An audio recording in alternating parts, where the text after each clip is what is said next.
Okay, so let's take and go back to page 54, the end of chapter 5, or chapter 6, excuse me, and let's read over that vocabulary so that you know how it's pronounced, and repeat after me for each one, if you would please. This will be for the quiz next week. Shana, means year. Ohel, means tent. Kodesh, means holiness. Ahav, he loved.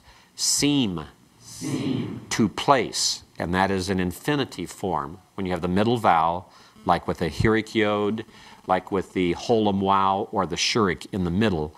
The verb is given in an infinitive form and not in the form that is translated he placed. That'll be different.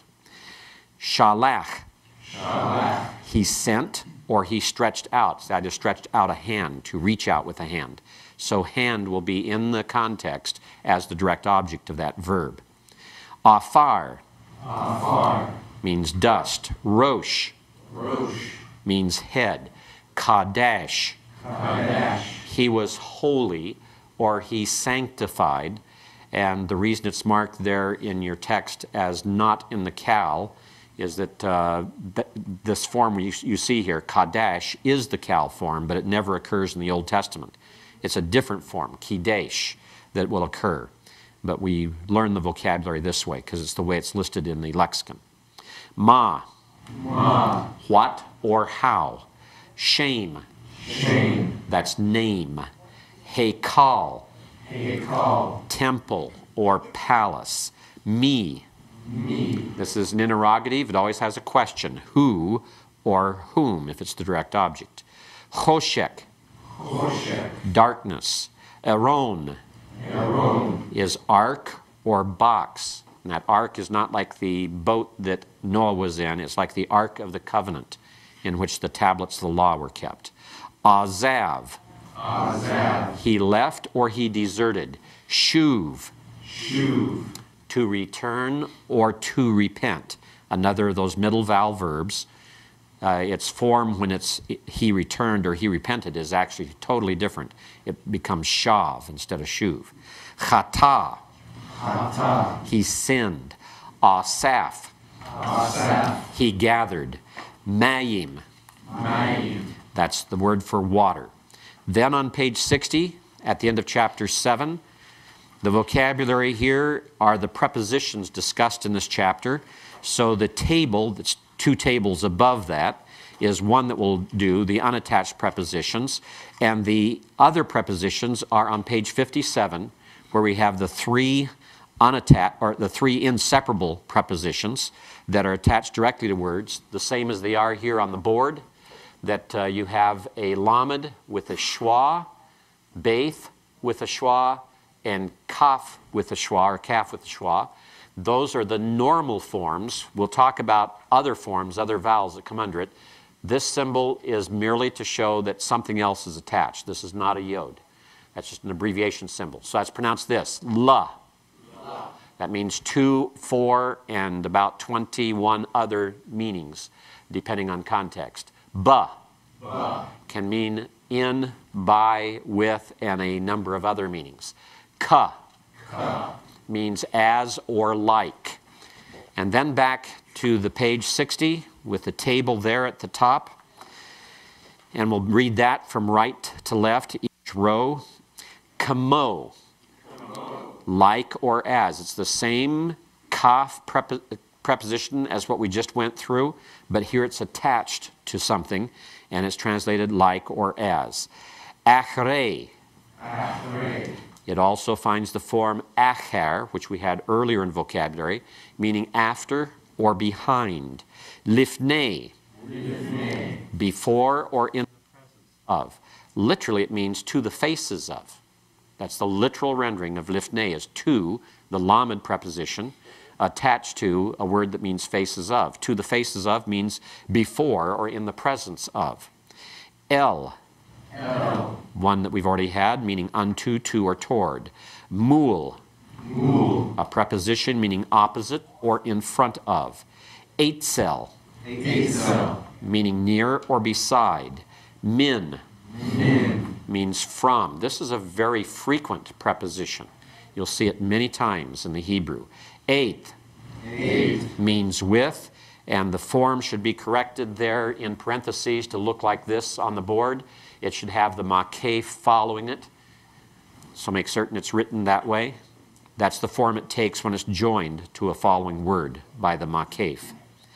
Neged means in front of or opposite to. Bain means between or among. Saviv means around or surrounding.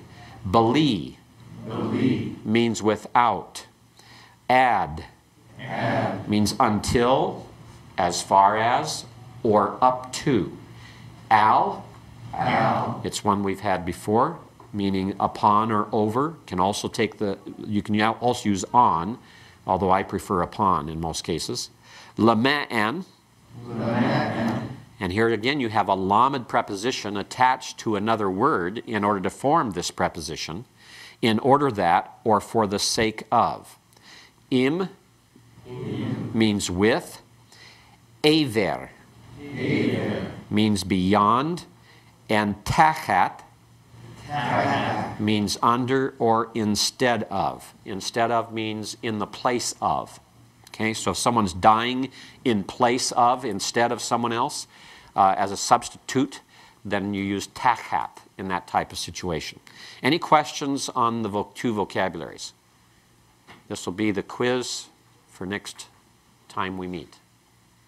Chapters 6 and 7.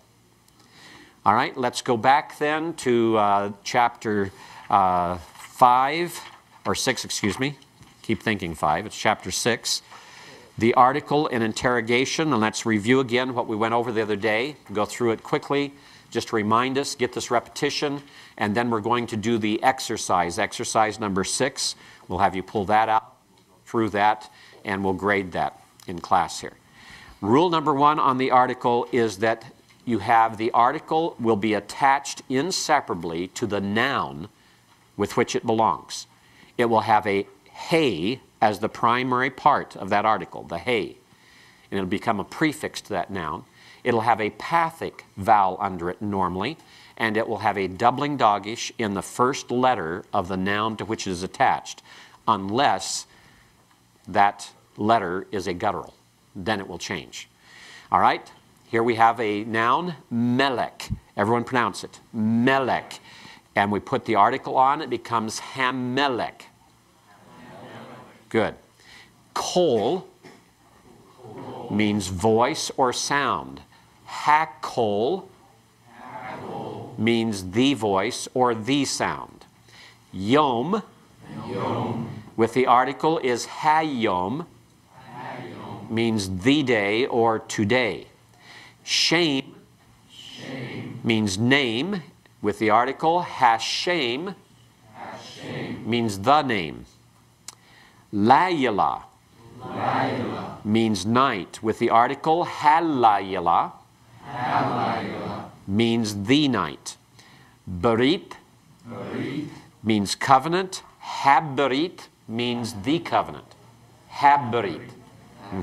Okay? Rule number 2. When you have a guttural, it changes. What's the rule of the guttural that causes it to change? Gutturals refuse to be doubled, or they refuse the doubling dogish. In that case, you compensate for that rejection by heightening the Pathak to a comets. The Pathak is the short A-class vowel, and the comets is the long A-class vowel. So with a noun like ear, pronounce it, which means city, it becomes ha'ir, the city. Rosh means head. Ha-rosh means the head. Ohel means tent. Ha-ohel means the tent. Erev means evening. Ha-erev means the evening. Ruach means spirit. It can also mean wind. Becomes ha-ruach, meaning the wind or the spirit. Adam Adam. By itself, Adam can mean Adam, the proper name, or it can mean man, specifically a man. But when we put the article on it, ha-Adam, it means the man. Ha-Adam. Everyone? Ha-Adam. Okay, good. Rule number 3, we attach the hey inseparably to a strong guttural. Notice those previous gutturals, if we go back and look at that, the ayin, the rosh, and the aleph, or the resh, excuse me, the ayin, the resh, and the aleph are all weak gutturals. They're weak gutturals. The strong gutturals, remember, are cheth and hey.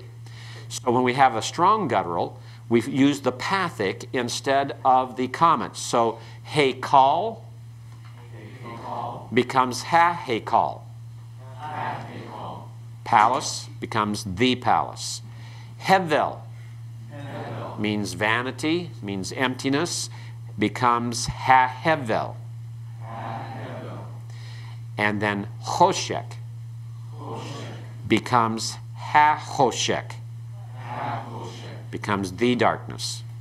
Who is a pronoun meaning he, but it's also a demonstrative pronoun meaning that. And when the demonstrative pronoun that is describing another noun, like that house, and that's a definite house then. If we say that house, it's a particular house. So house will be habayit, the house. And so the adjective, the demonstrative adjective defining it as that house, has to agree with it, so it takes the article. So who becomes ha-who. And it won't be translated as the he or the that. It never is translated. The article is never translated on this. It is just for the purpose of agreement with a noun. Chesed. Chesed has the idea of steadfast, loyal love. It's covenant love, steadfast love, unmoving love, unending love. And in the definite, ha-chesed. The covenant love, the steadfast love. Chitti. Chitti has the word, it means Hittite or Hittites, depending on context. If we want to say the Hittite or the Hittites, we have to say ha-Chitti. Good. Rule number 4, when the hey article is attached inseparably to an unaccented hey with the comments, ayin with the comments, or cheth with the comments, notice all 3 of these with the comments, you have a segol and no dogish under the hey.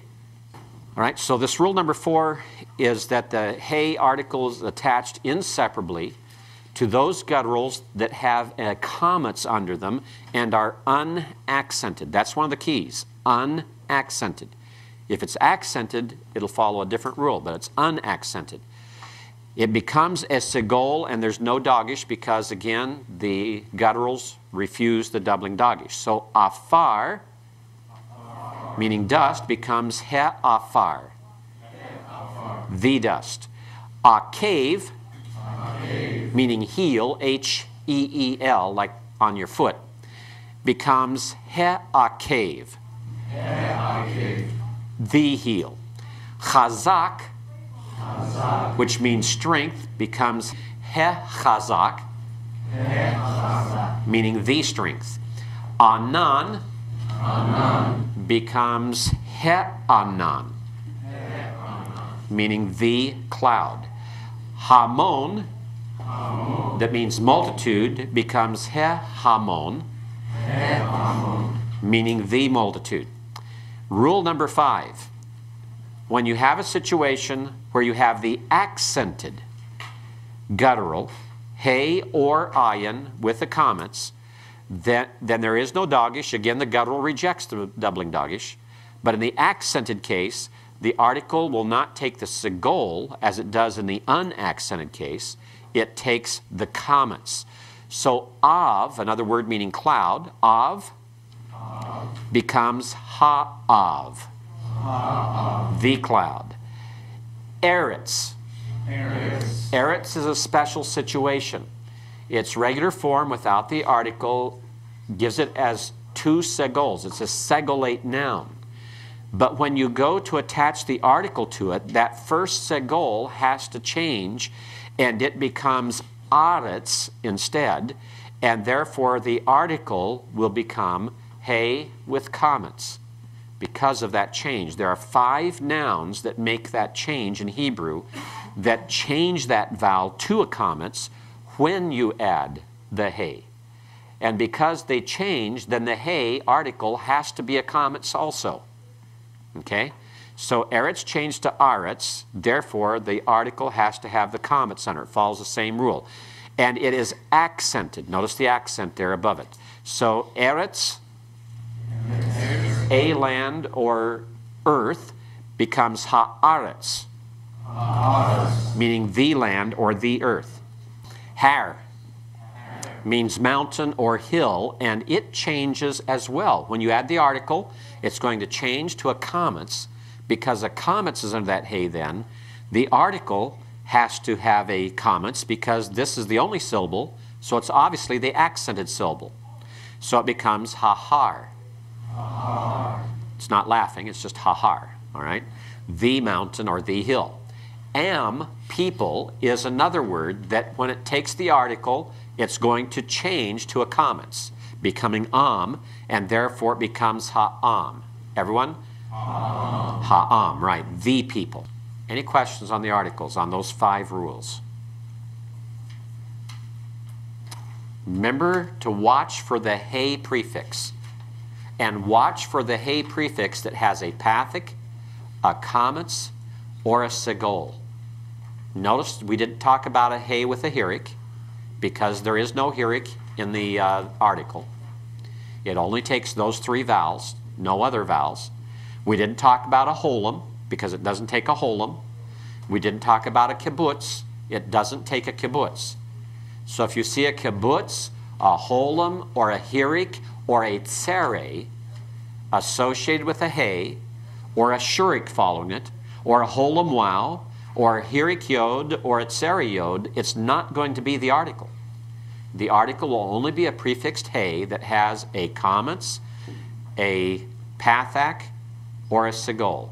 And most often it's going to be the pathak, and it's going to have a doubling dagish in the first letter of the noun it's attached to, unless that's a guttural, which rejects it. And then that causes the change that takes you to the segol and the comments. Okay, any other questions? Any questions? Okay, let's go to the interrogative hey and review that. It's the particle that introduces a sentence and lets you know that it is a question. So the question mark comes at the beginning of the Hebrew. Now, one caution here. In Hebrew, this interrogative hey is probably only used about 30% of the time that you have questions. Questions are determined by many other factors. Determined by one of our vocabulary words, me, meaning who. Who will go for me doesn't begin with an interrogative particle because you already have the interrogative pronoun who, me. All right? The same goes for ma that we'll talk about. What, how. It's interrogative already, so it doesn't require the interrogative hey. And then sometimes the question is just known by context that it's a question. Perhaps a verb used with it. A verb for ask can give you the clue. And so if there's any other clue or the context is fairly clear, this interrogative hey will not be used. But when it's used, it's up front. It's always on the first word of that interrogative sentence, that question. It's always on the first word, not on the second word, not on the third. It's always on the first one. So it's the signal. And it normally is a hey with a hatif pathik under it. So if we take the word shamer, everyone? Shamer. What does it mean? Forgotten your vocabulary already? He kept. Look at the vocab quiz I just returned to you. He kept or he watched, all right? But if we put heshamer, everyone, heshamer, it becomes then, did he keep? Did he keep? All right? Does he keep? Will he keep? Tenses are not inherent in the verb forms themselves. Those are determined by context. And so this can have many different translations. At least three different times.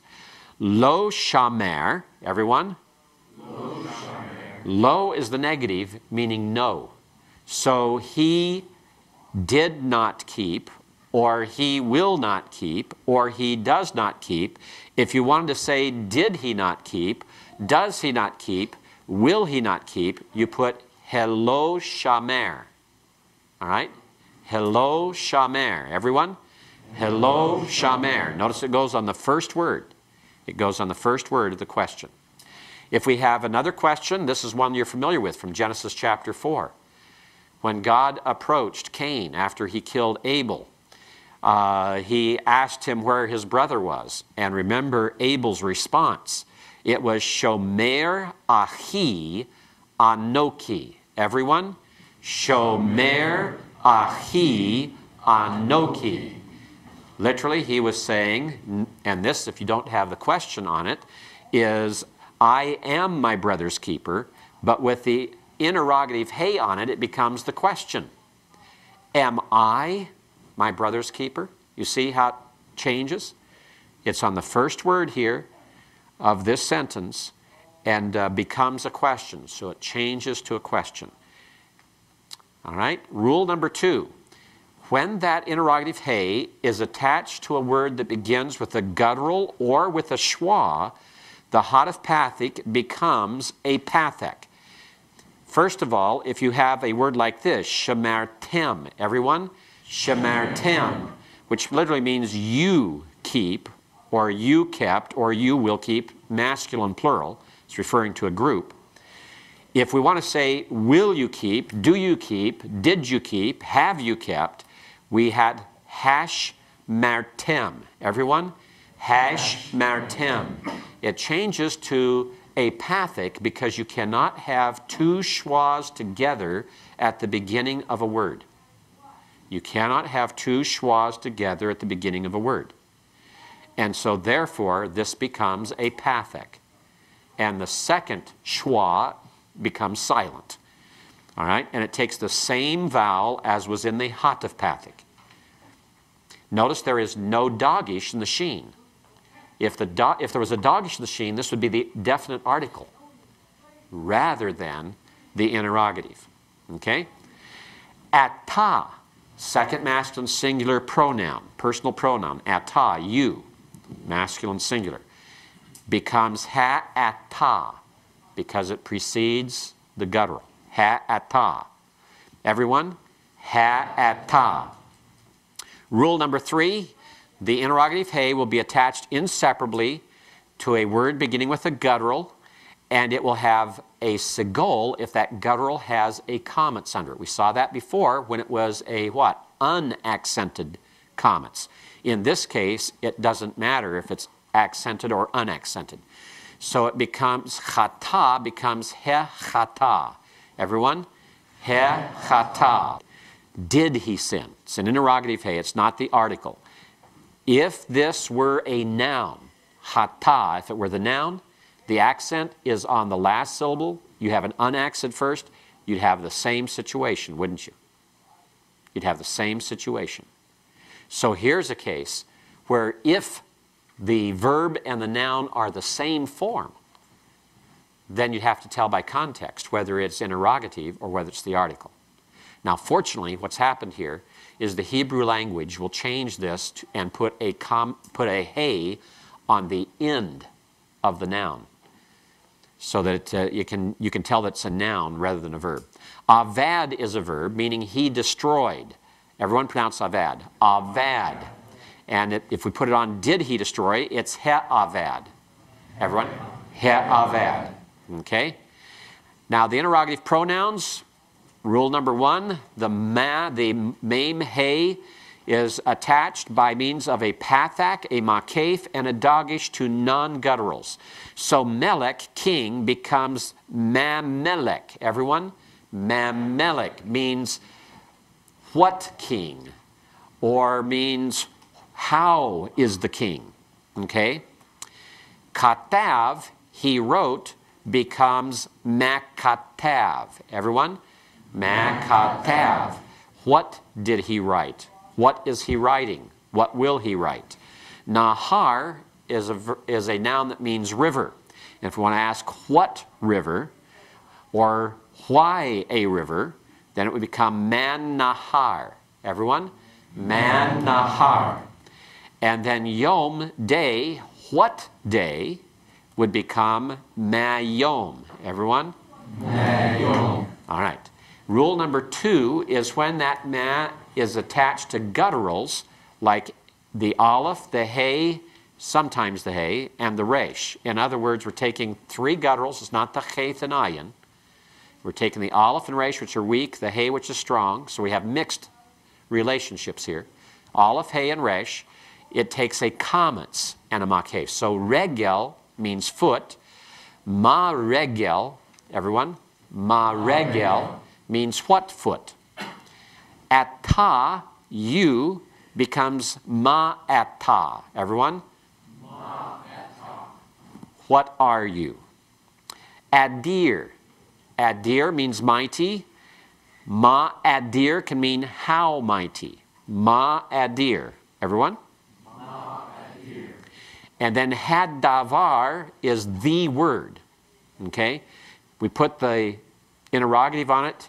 What is the word becomes ma had davar. Everyone? Ma had davar. Notice it's because it's before the hey guttural that it takes the comments. And then rule number 3, the mem hey attached to by makef to the noun or the verb, whatever follows it, is changed to a segol if the gutturals have a comments. Here the ayin has a comments. Asita means you did, or you performed, or you made. What did you do, or what have you done, becomes me asita. Everyone? Me asita. And then asita can also have the same thing without the makef. Without the makef.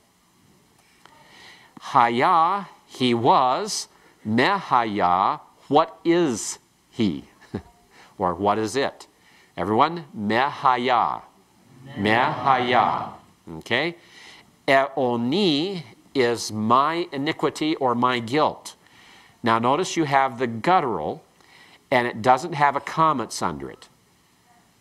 And that's because the fact that it has a first common singular pronominal suffix attached to it. That hirik yod means my.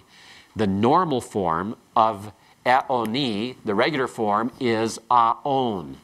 And that's what the Hebrews are thinking of. They're thinking of the regular form, and they're saying because it normally has the comments under it in its regular form, aon or awon, depending on how you pronounce it, which in modern Hebrew is usually avon, where the vowel becomes 2 things, both a vowel and a consonant.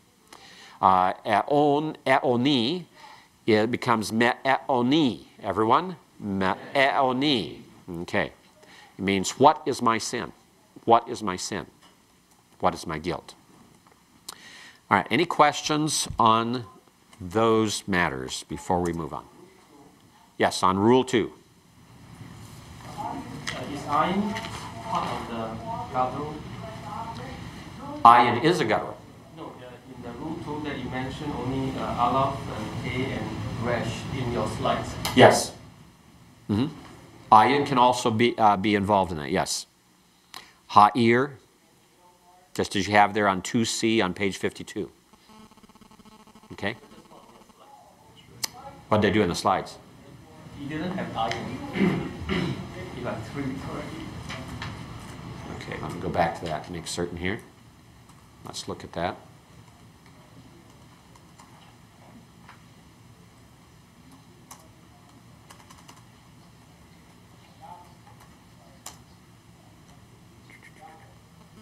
Right there.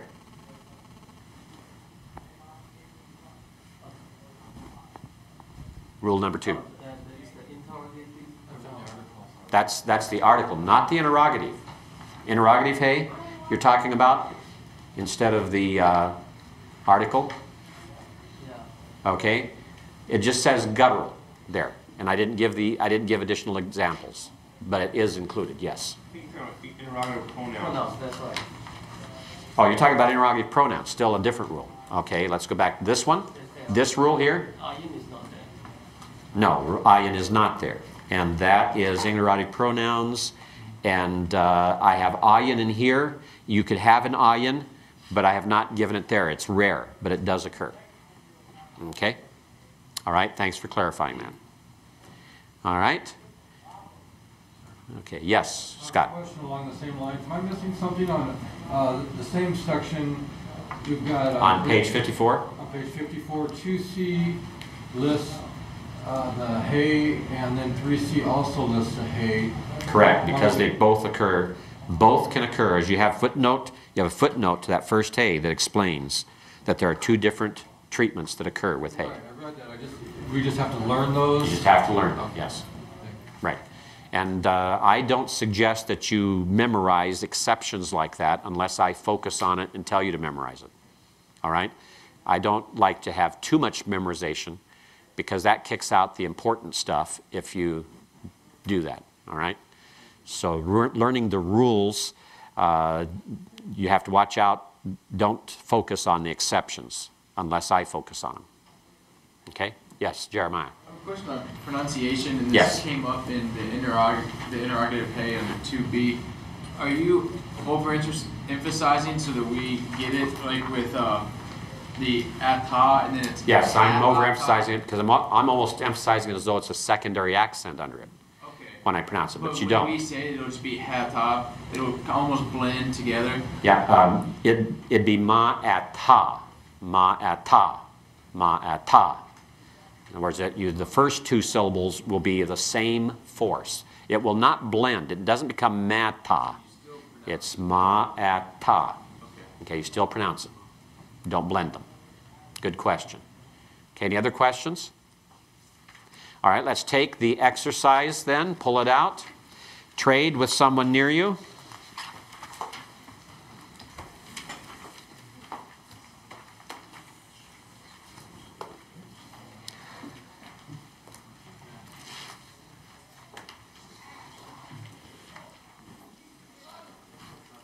And we're going to do this in a slightly different way this morning. I want 4 of you. I want Scott Basolo, I want Chad, I want David, and I want Jeff to come up, please. And stand up here at the board at these 2 sections. There's a marker for you, marker for you, marker for David, and a marker for Chad. Yes, you better have your exercise with you. You might need it. Or have the other person's exercise with you. So at least you can see what word, all right? Okay? So Scott, I want you to take the first word, Evan, write it on the board and add the article to it. Chad, take the second word, bor. Jeff, take the third word, bakor. And David, take the fourth word, zahav. Write it on the board and put the article on it.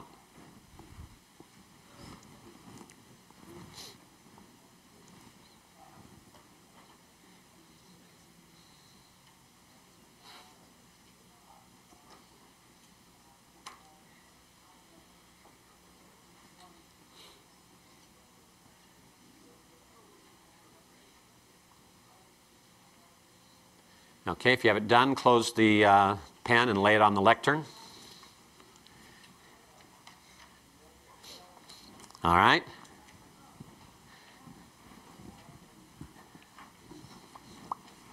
And up here, this has a missing part of it here across. Okay, so Evan becomes ha-Evan. Okay, ha-Evan. Bor is habor, okay? And bekor becomes habbekor, and zahav is has-zahav. Notice the dogish and the zayin. The dogish and the zayin, very important and significant. All right? And then if we could have James Wood and Dennis and Kyle and Kelly. Okay. Question, Scott Jackson? And we let all coming up. two seagulls, I thought that changed to a comment on that first one, under the olive. Only for 5 words in the Hebrew does it change. Oh, just those. Just words. those 5. Oh. All right, so it has to be Eretz, not Evan. Only 5 words. They're given for you in the text. Okay? All right, let's see, you're missing one? Okay, so let's see. I'm going to take James, if you would take number 5, Zerah, Dennis, number 6, Oyev, and Kyle, number 7, Yeled, and Kelly, number 8, Gan.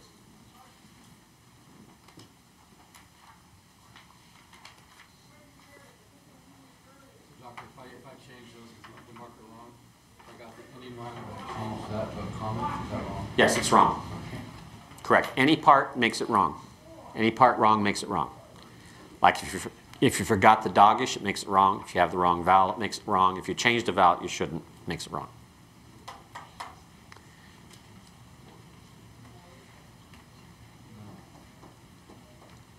Okay, if you have it finished, you can close the marker and lay it on the lectern and return to your seat. All right. Number 5, Zerah becomes Hazerah. Oyev becomes Ha-Oyev. Yeled, watch out here, that looks like a wow here. And it should be a yod, it should be short. So Yeled becomes Ha-Yeled, and Gan becomes Hagan. Notice the dogish here, the dogish here, the dogish here. Okay? All right, let's erase these. And John Strickland, Gus Pedal, Kenny Fox, and Scott Jackson. Why don't the 4 of you come up now? And John Strickland, if you would take number 9, Or, Gus, number 10, Afar, Kenny, number 11, Gamal, and Scott, number 12, Basar. Yes? I read elsewhere that if the yod or the pei has a schwa underneath it, that they do not receive the doubling dogish. That's only in certain situations, and you're not going to see it in anything here. It's very rare. And it's primarily in places like where you have a verb form and not a noun necessarily. So there's a bunch of rules that are involved there, but Do you ever attach the article to a verb? yes, you do. Another rare thing, but it does occur. Okay. All right.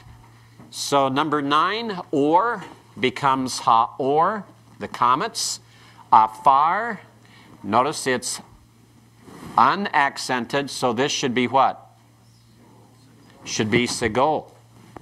It's unaccented, therefore it should be Segol. Should be He-Afar. He-Afar. Hagamal, for Gamal, notice the dogish and the Pathak, and Ha-Basar, Pathak and dogish. All right? Those are 4 more. And let's see, I might want to make certain we get everyone in here. James Lee and Eric and John Milcon and Tom Patton come up. We're going to give this is equal opportunity employer, okay? Every one of you has an opportunity. Tom, if you would take Kokav, number 13, and Eric, if you take Emmet, number 14, and John, take Hoshek, number 15, and if you would take then James, number 16, Ayin.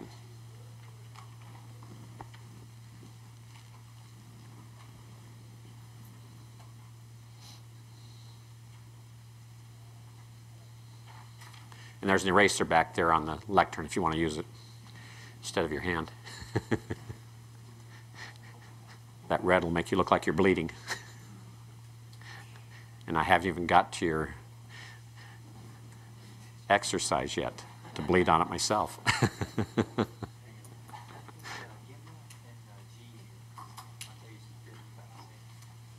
The Gimel, written how?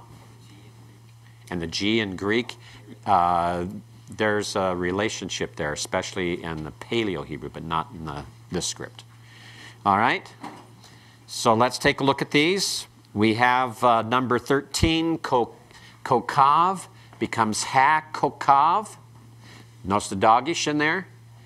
And then we have emet is ha-emet. And by the way, there is an error in the printing of the text there, the study sheet. There should not be a segol, should not be a schwa there next to it. So change that. Just put an X through that schwa. You can't accent a vocal schwa, number one. That's your first clue. All right? It should be a regular segol. Okay, so it's ha-emet. And then we have ayin. And remember that this is accented on the first syllable here. Okay, so ha-ayin and ha-choshek. Okay, any questions there? And let's see. See, Chad, we had you come up, didn't we? Yes. But Kyle, you've escaped so far. So Kyle, you've been up already. Okay, Kempis and Franz and Greg and then James Wood. Did I catch you, James, already? I got you. And I got Scott. And I got Dennis. Roger, did I get you? No. Okay, so Roger. All right. So Kempis, take number 17, Levav. Here's a pen for you. And Greg, take number 18, Chok. And number 19, Franz, Abwel. And number 20, Nahar. Then Roger.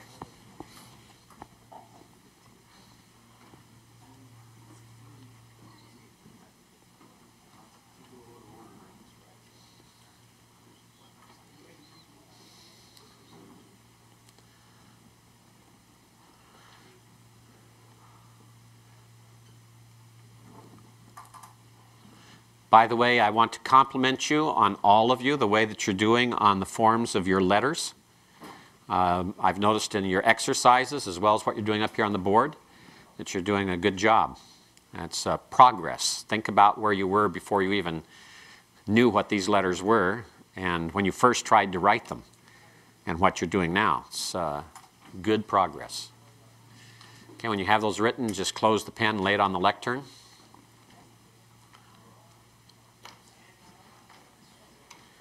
All right, so we'll take a look at number 17 is levav, becomes ha-levav. Notice the dogish in the lamed. We have chok, becomes ha-chok. It's before the strong guttural, maintains the pathak. And we have awel. Awel is accented, not unaccented. Because it's accented, it's the comets. If it were unaccented, it would be the segol. Here's your clue. All right. Nahar is not a guttural, so it's doubled. The doubling dogish here, it's han-nahar. Okay. And then let's see, who's left that we haven't had given the privilege to? Okay, Jeremiah, George, and Mike. If the three of you would come up. And Jeremiah, if you would take number 21, chatat. And if George, or Mike rather, Mike take Av, and George take Oz. Number 23 for George.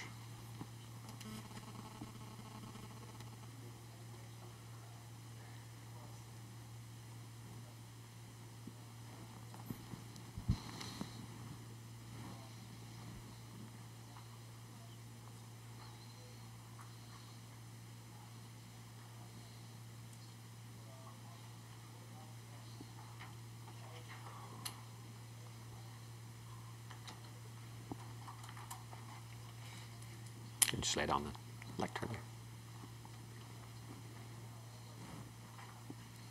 Okay, thank you. All right, so we have chatat is ha-chatat. And notice the dogish in the taith is there in the noun form. It has nothing to do with the article. Notice it was there before you even began. This is the guttural that rejects it, but it's a strong guttural, therefore this is a pathic, so it's ha, chatat. All right? Av is ha'av because this is accented. Accented. And az is ha'az because this is accented. Therefore, it's a comma. It's under the hey. And then going down, number 24, heikal is ha-heikal. Hey with a pathak. Hey with a pathak on number 24. No dogish. Number 25, hayom. Hey with a pathak. Doubling dogish in the yod. Doubling dogish in the yod. Number 26, chakam. The chayth with the comets is unaccented because the accent goes on the last syllable. Therefore, the article is a hey with a segol. He chakam. Hey with a segol for number 26. Number 27, regel. Regel becomes ha regel. Hey and comets. Number 28, lechem becomes ha-lechem. Hey with a pathak and a doubling dogish in the lamed. It's not a guttural, so you keep the normal form of the article, including the doubling dogish. Number 29, chazak. Chazak, the first comets under the guttural, is not accented, so the article is a hey with a segol. Hey with a segol. Number 30, shamayim. The first letter is not a guttural, so it's a hey with a pathak and a doubling dogish in the sheen. And it doesn't matter this time where the doubling dogish was written in the sheen that you're looking at. If they put it on the left-hand side, just ignore it for now, maybe circle it, but it should always go on the right-hand side. It should always go on the right-hand side. Okay? But that's something you wouldn't have known until now. All right, let me just make one more reminder and write it here on the board. And I'm going to write over this so it'll show up better with the black. But as we're looking at this word, the question came, how do you know what article to put on this? And the question came not just from one of you, but from several of you. How do I know? Because you say that if the comets is under a guttural that is accented, then it's one thing. If it's unaccented, it's another thing. How do I know? And you were thinking that the accent mark would occur if the syllable was accented. The accent only occurs if the normal place of accentuation is not where the accent will come. So most words are unmarked for accent. And when it's unmarked, the accent is always on the last syllable. Okay? If it's not going to be on the last syllable, then the accent is marked. So on this, you don't see an accent because it's one of those situations that Hebrew words are accented upon the last syllable of the word unless otherwise marked. Okay? So that's why this is he-afar, because this is unaccented, because far is the accented syllable, even though it's not marked. We just know that because Hebrew words are accented on the last syllable of the word unless otherwise marked. Okay? It's a good rule to remember, and it's one that we can just forget from time to time. James? Now, would you know by the vocab whether that's the article or the interrogative? Would we know by the vocab whether that's the article or the interrogative? You'd know by context. Context. All right? The big 500-pound gorilla in Hebrew is going to be context. Context, context, context. It's kind of like this. If we take the word grip, and you're just learning this English word isolated from anything else, what does it mean? Is it a verb to grip something? Is it grip, which is actually a disease or a physical problem? Is it the strength of your grip? You know, there's a number of different possible meanings, and you can only tell by context in a sentence. And the same goes in Hebrew. The context will help you in determining many of these situations. Okay? Yes, question, Franz.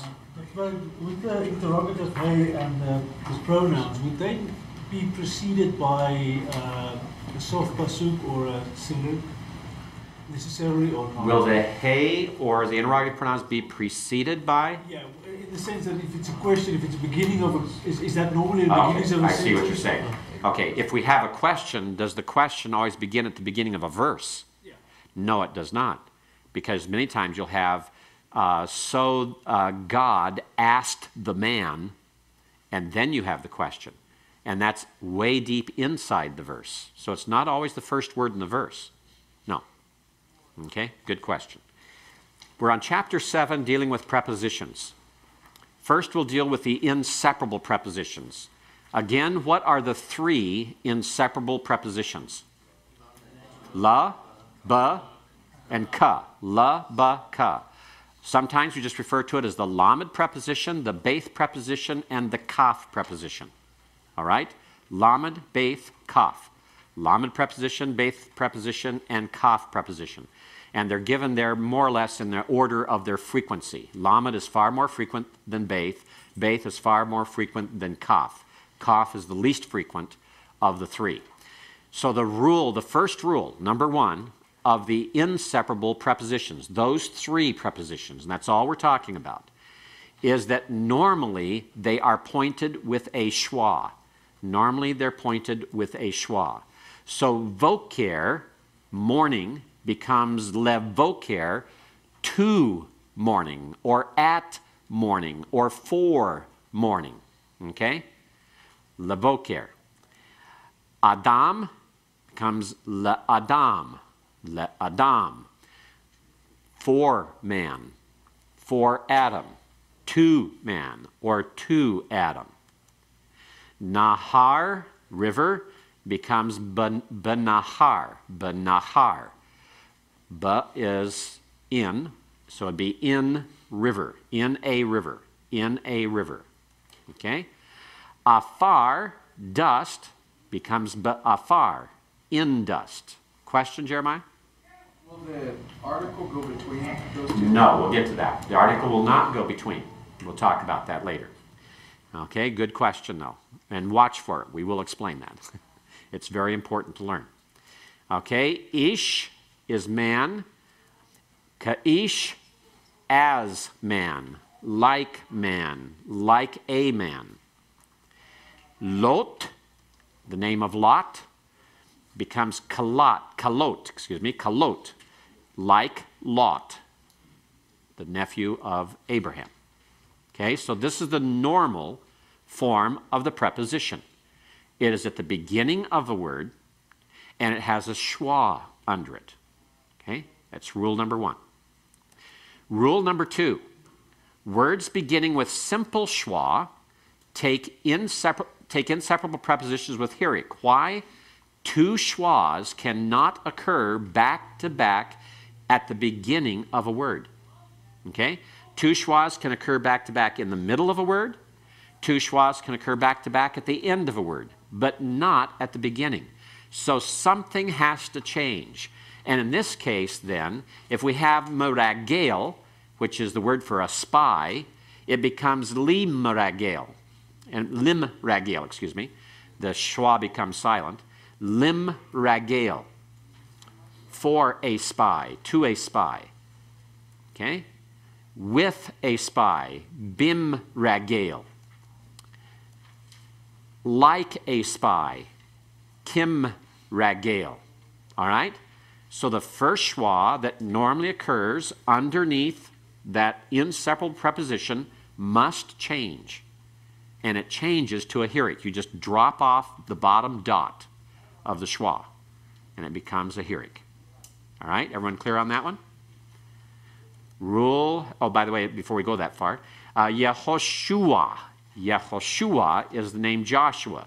If we want to take Joshua and we're going to add to it, then the thing to do here is to take the schwa under the yod and remove it.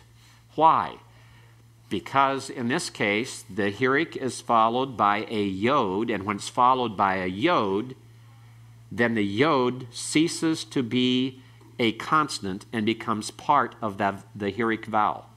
So instead of saying le Hoshua, which you can't really do, because that makes the yod and the schwa vocal, which it is in the regular unpointed form without the inseparable preposition. It's a vocal schwa, but when you add that preposition with a schwa, the heroic is a short vowel, and it closes the syllable by means of the following consonant.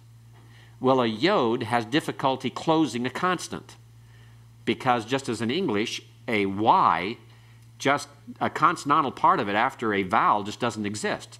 How can you make the yod, the y, excuse me, on the end of day into a consonant, you see?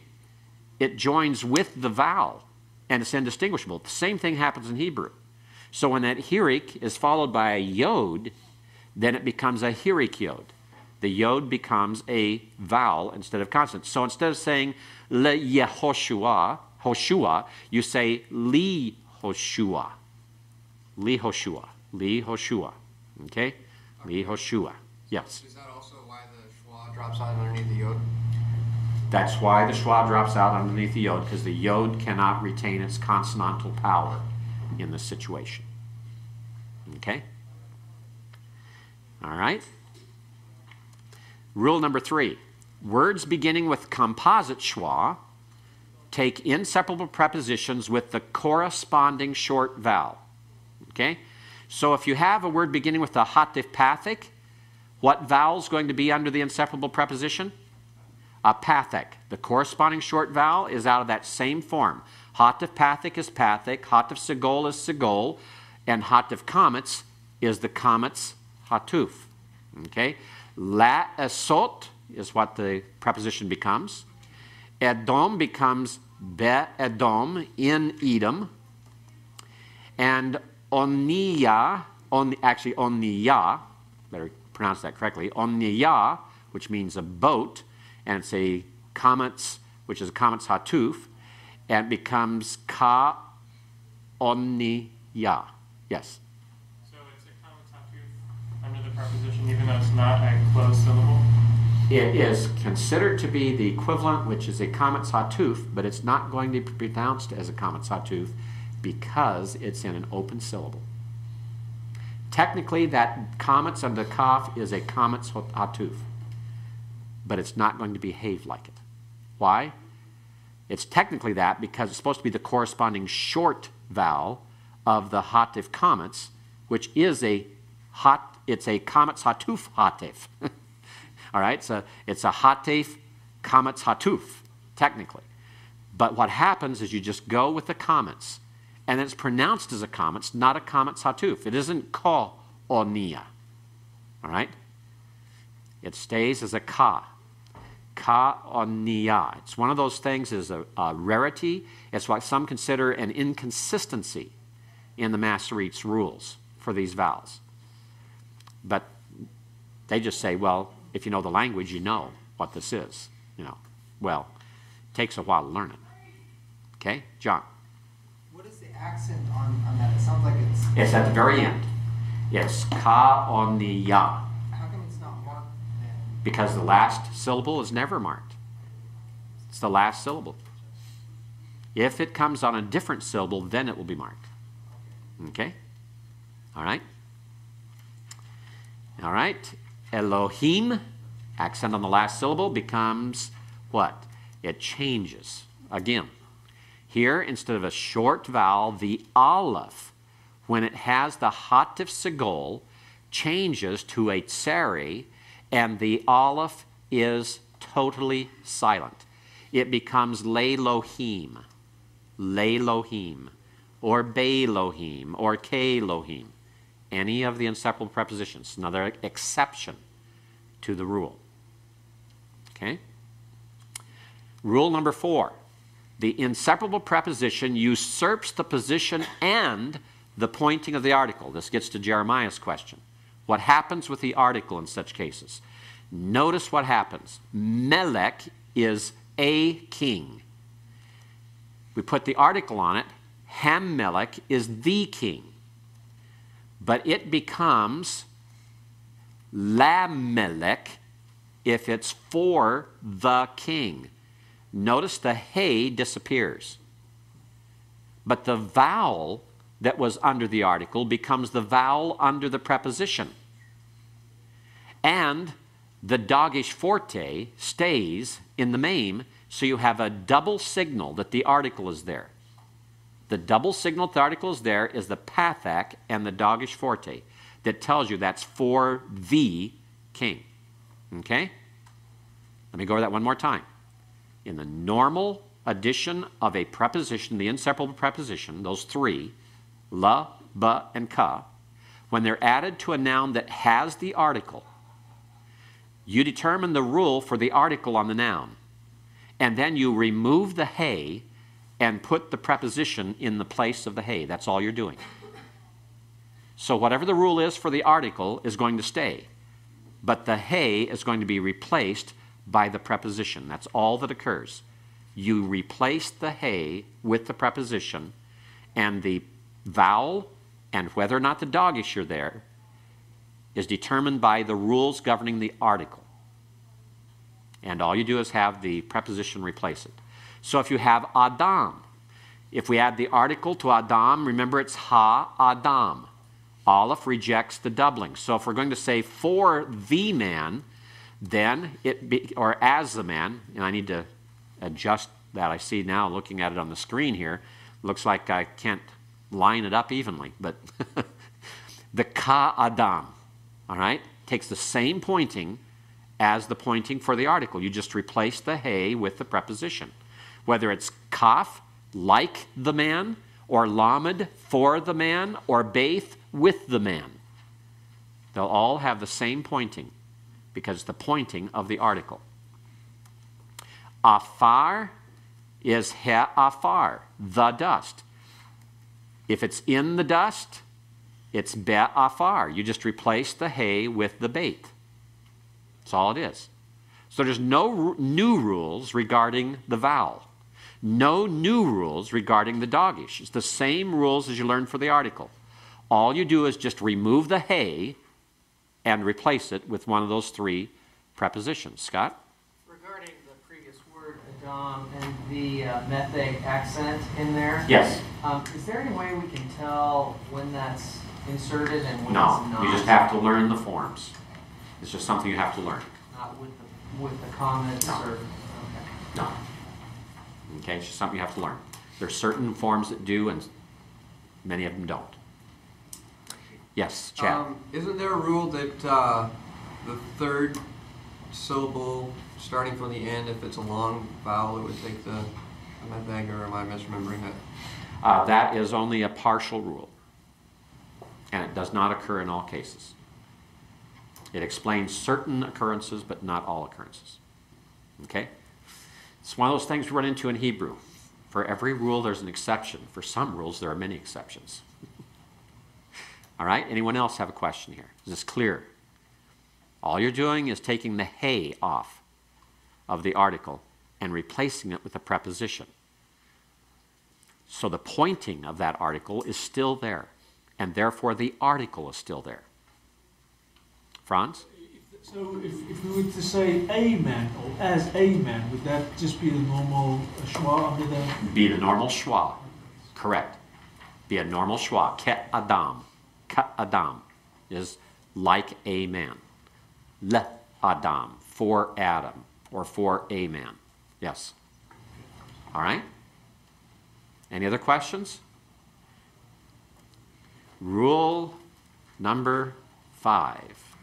Okay, inseparable prepositions immediately before the accented syllable of a word in pause.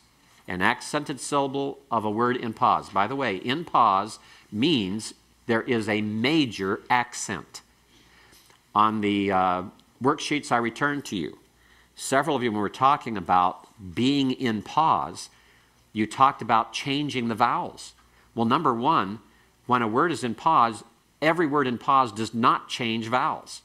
There are only certain vowels that change in pause. In pause has more to do with the accent than it has to do with changing vowels. The point is that a word in pause is a word with a major disjunctive accent. That's far more important than changing vowels. And it is true that in some vowels, a word in pause changes that vowel, but not all of them.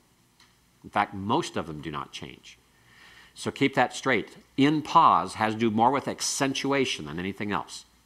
Okay, rule number 5, mayim. Okay, notice that this is one of those cases where it did change, because the regular form that you just learned for today, went through for the vocabulary for the quiz on Tuesday, is mayim, a pathak under it. In pause, here with the saluk, a major accent of the Hebrew text, primarily being the saluk and sof pasuk and the athnak, then it becomes mayim, and if you put a inseparable preposition on it, it will take a comments. It becomes la mayim. Okay? If we have shevet, shevet is at the athnak. You see the athnak to the left of the first sigol, so it's in pause. Notice that the vowel does not change on this one in pause, because it's only some words that change, not all. But because it's in pause, the vowel under the preposition becomes a comments. That does not represent an article, by the way. That does not represent an article. This is the normal pointing of the preposition alone. The preposition alone. Okay? The preposition min is a special case. Rule number 1. Before non-gutturals, in other words, not the aleph, not the hey, not the cheth, not the ayin, not the sometimes resh, but all other consonants, the noon is assimilated. That means it's joining with, but it disappears.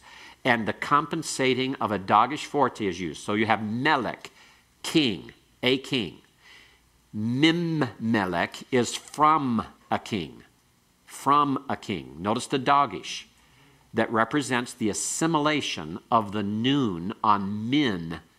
The preposition min, the noon disappears. And so you have it show up as a dogish in the first letter. And of course, if it is a guttural, that's going to be rejected, so it's going to cause other things to happen. Nahar becomes min nahar. Yom becomes miyom. It's the idea of a doubling dogish in that first letter of the noun. From a day, from a river, from a king. Okay?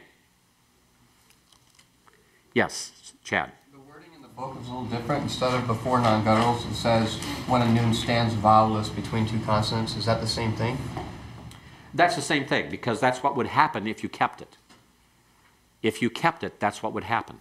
It'd be vowelless, because you have short hirik, and you'd put a schwa under it when you join the word. That's why on the right-hand side in your book, like on page 59, the right-hand side, notice that you have mimelech instead of min melech. Because if you attempted to add the min to the word as min, the noon has to have a vowel. And if it's going to maintain the pronunciation min, then you'd have a silent schwa under it. But instead of doing that, the Hebrew then assimilates that and disappears. So all the wording there is talking about the process of what it would have been if you just attached it, but what they do not want, and so it changes to this. Okay? But we're saying the same thing.